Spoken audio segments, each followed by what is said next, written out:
साथियों, आज हमारे पास पहला क्वेश्चन है। वह बड़ी से बड़ी संख्या कौन सी है जिससे 77, 147, 252 को भाग देने पर प्रत्येक दशा में समान शेष बचे। तो इस प्रश्न में दिया हुआ है 77, 77,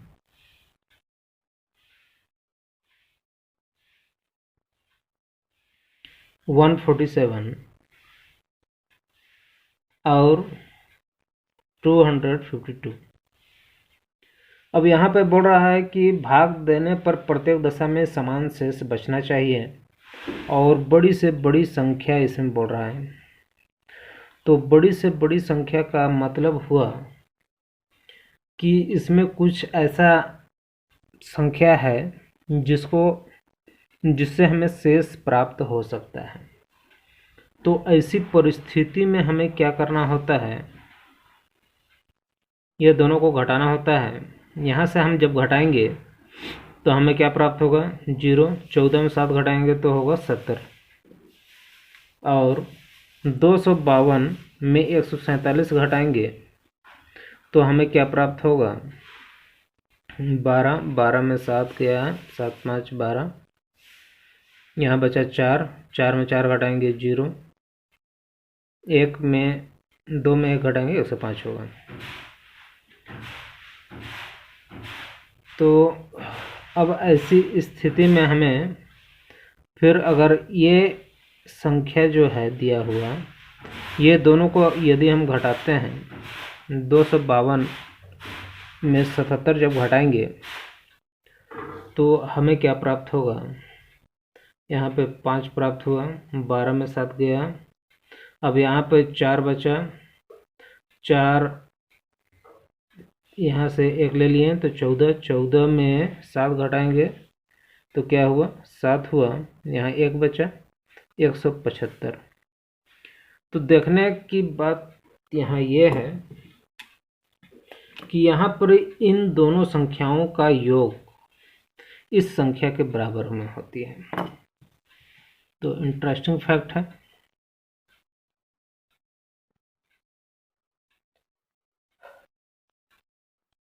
यहाँ पर 70 और 105 ये दोनों संख्याओं का जो अंतर है वो 70 है और ये दोनों संख्याओं का अंतर 105 है और सबसे बड़ी और सबसे छोटी संख्या का अंतर है 175।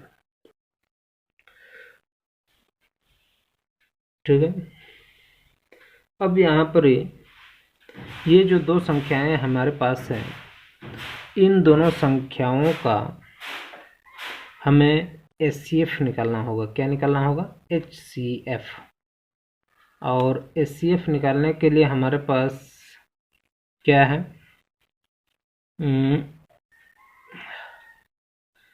ये दोनों को हम माइनस भी कर सकते हैं, 70 और 105 का।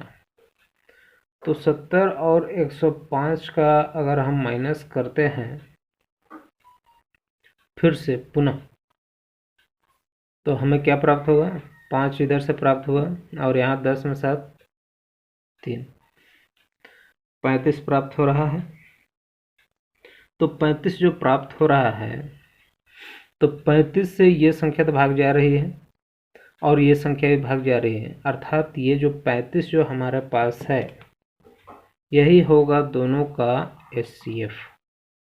देखिए यहाँ पर इस सवाल में हमें भाग देने की कहीं पे आवश्यकता भी नहीं पड़ी, सिर्फ मैंने क्या किया है, डिफरेंस मेथड का उपयोग किया है।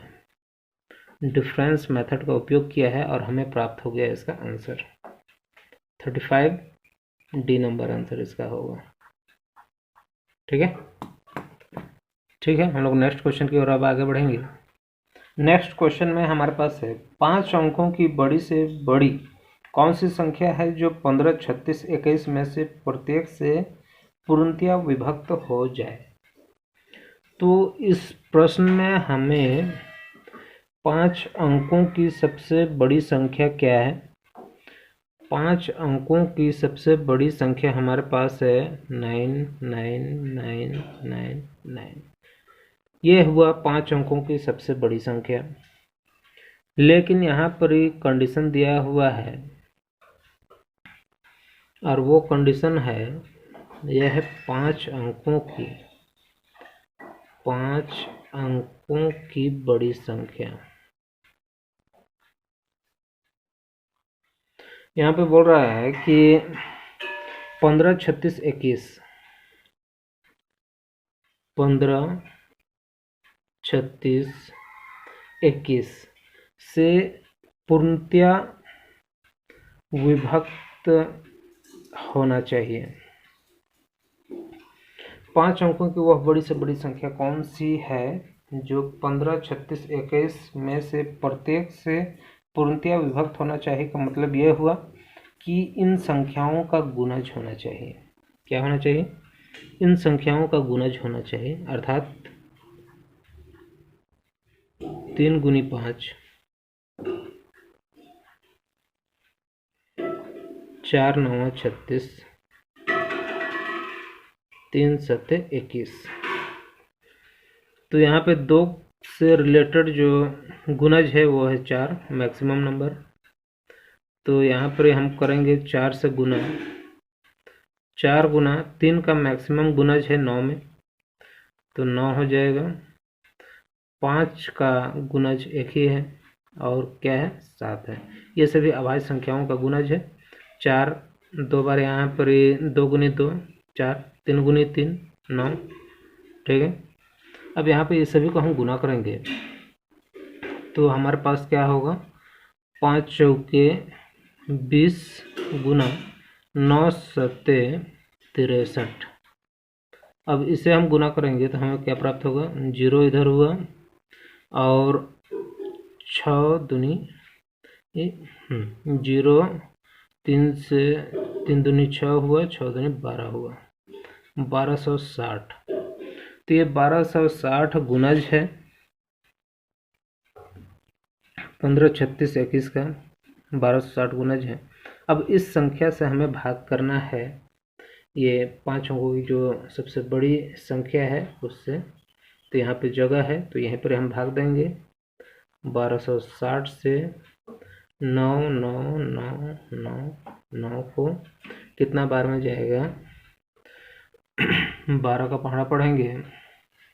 12 चौक 32, 12 चौक 48, 12 छक 72, 12 छक 72, 12 सत्ते 84, 12 सत्ते 84, 7 बार में गया तो फिर क्या प्राप्त हुआ? 8 8 2 0।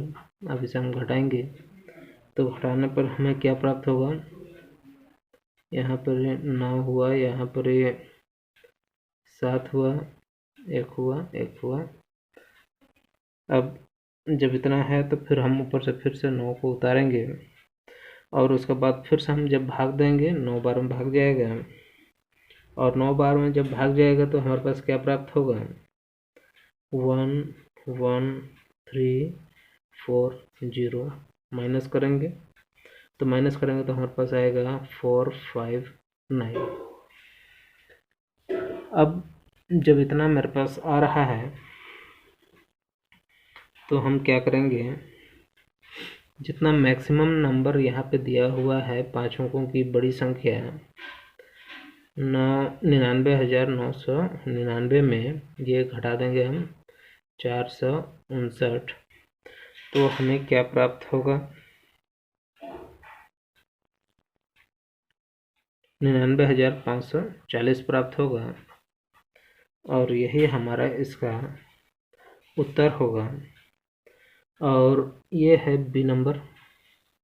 बी नंबर उत्तर सही होगा, ठीक है।